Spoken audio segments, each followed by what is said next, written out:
En ocasiones extraordinarias como esta, somos realmente conscientes de nuestra vulnerabilidad.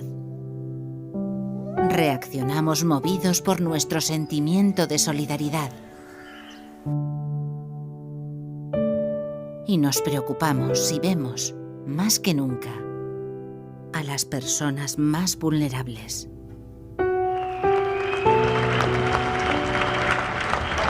Cruz Roja hace posible que este sentimiento solidario de toda la sociedad se haga realidad gracias a las personas voluntarias y a nuestra capacidad para llegar a todos los rincones. Pero nada de esto sería posible sin vuestro apoyo.